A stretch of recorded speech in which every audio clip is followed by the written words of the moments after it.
وسلم علی رسولہ الکریم اما بعد۔ آج کا جو میرا موضوع ہے وہ ہے اقبال کا پیغام نوجوانوں کے نام۔ اصل میں عزیزان محترم، جو استاد ہوتا ہے وہ نہیں ہوتا جو آئے اور لیکچر ڈیلیور کر کے چلے جائے، بلکہ استاد وہ ہوتا ہے جو طالب علم کے اندر علم کی پیاس پیدا کر دے۔ تو اقبال وہی استاد ہیں۔ اب ہم دیکھتے ہیں کہ اقبال نے نصاب کو 4 درجوں میں کلاسیفائی کرا۔ پہلا ہے تاریخ، دوسرا ادب، تیسرا غور و فکر اور چوتھا فلسفہ۔ میں جو لب کشائی کروں گا وہ غور و فکر پہ کروں گا۔ اب انسان کی جو سوچ ہوتی ہے وہ 2 قسم کی ہوتی ہے، ایک ہوتی ہے لاشعوری طور پر اور دوسری شعوری طور پر، یعنی انکانشیس اور کانشیس۔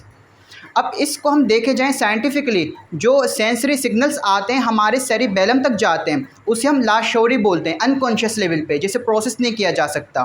اور ایک ہوتی ہے سوچ جو شعوری طور پہ جو سیریبرل کورٹیکس تک جاتی ہے، اسے ہم بولتے ہیں یہ سوچ ہے، یہ کانشیس لیول ہے شعوری طور پر۔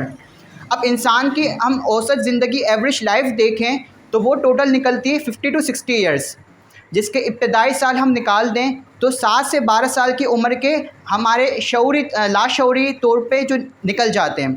اب جو بقیہ حصہ بچتا ہے جو شعوری طور پر، اقبال ہمارے اس شعور کو اجاگر کرتے ہیں اور کہتے ہیں کہ نہ تو زمین کے لیے ہے نہ آسماں کے لیے، نہ تو زمین کے لیے ہے نہ آسماں کے لیے، جہاں ہے تیرے لیے تو نہیں جہاں کے لیے۔ اب اقبال کا خاصہ یہ ہے کہ جب انسان کو اس کو موٹیویٹ کرتے ہیں تو اس کے ساتھ ساتھ اس کا آئینہ بھی دکھاتے ہیں۔ اب اقبال کا میں نے آپ کو بتایا کہ انہوں نے اپنے نصاب کو 4 چیزوں میں کلاسیفائی کرا، اس میں تھا ایک تاریخ۔ تو اقبال ہمیں تاریخ کے پاس لے کے جاتے ہیں، تاریخ میں لے کے جاتے ہیں اور بتاتے ہیں کہ نشان راہ دکھاتے تھے جو ستاروں کو، نشان راہ دکھاتے تھے جو ستاروں کو، ترس گئے ہیں کسی مرد راہ داں کے لیے۔ اب ہمیں دیکھنا چاہیے کہ اقبال نے ہمیں پیغام دیا کہ ہم نوجوانوں کے نام، کہ اقبال کہتے ہیں تیرے صوفے ہیں افرنگی، تیرا کالی ہے ایرانی، لہو مجھ کو رلاتی ہے جوانوں کی تناسانی۔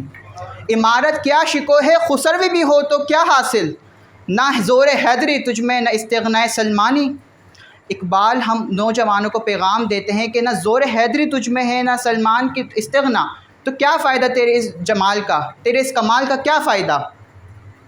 اب اقبال نوجوانوں کو دوبارہ موٹیویٹ کرتے ہیں اور موٹیویٹ کرتے ہیں کہ کس طریقے سے، کہ مٹا دے اپنی ہستی کو گر کچھ مرتبہ چاہیے، مٹا دے اپنی ہستی کو گر کچھ مرتبہ چاہیے، کہ دانہ خاک میں مل کے گل گلزار بنتا ہے۔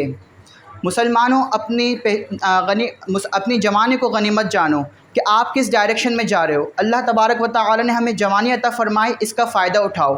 جس کام پہ جو بھی ٹارگٹ ہے اسے اچیو کرو، فوکس کرو، کھانا مت کھاؤ، کیونکہ اقبال نے ایک جگہ کہا ہے کہ اے طائر لاہوتی اس رزق سے موت اچھی، جس رزق سے آتی ہو پرواز میں کوتاہی۔ تو اپنے ٹارگٹ پہ فوکس کرو، جو اچیو کرنا ہے اچیو کرو۔ ایک اور جگہ اقبال فرماتے ہیں اس قوم کو شمشیر کی حاجت نہیں رہتی، ہو جس کے جوانوں کی خودی صورت فولاد۔ یعنی اب تلوار کی بھی ضرورت نہیں ہے اب ہم لوگوں کو، اگر ہمارے جوان فولاد کی طرح ہو۔ اگر تلوار کی ضرورت پڑ لی اس کا مطلب ہمارے جوانوں کے کام نہیں ہیں، جوانوں کے اندر جذبہ جنون نہیں پایا جا رہا۔ اور آگے فرماتے ہیں اقبال، ناچیز جہان مہو پرویں تیرے آگے، ناچیز جہان مہو پرویں تیرے آگے، وہ عالم مجبور ہیں تو عالم آزاد۔ یعنی جو چاند اور سورج ہیں وہ عالم مجبور ہیں، انسان تو اشرف المخلوقات ہے، تو عالم آزاد ہے۔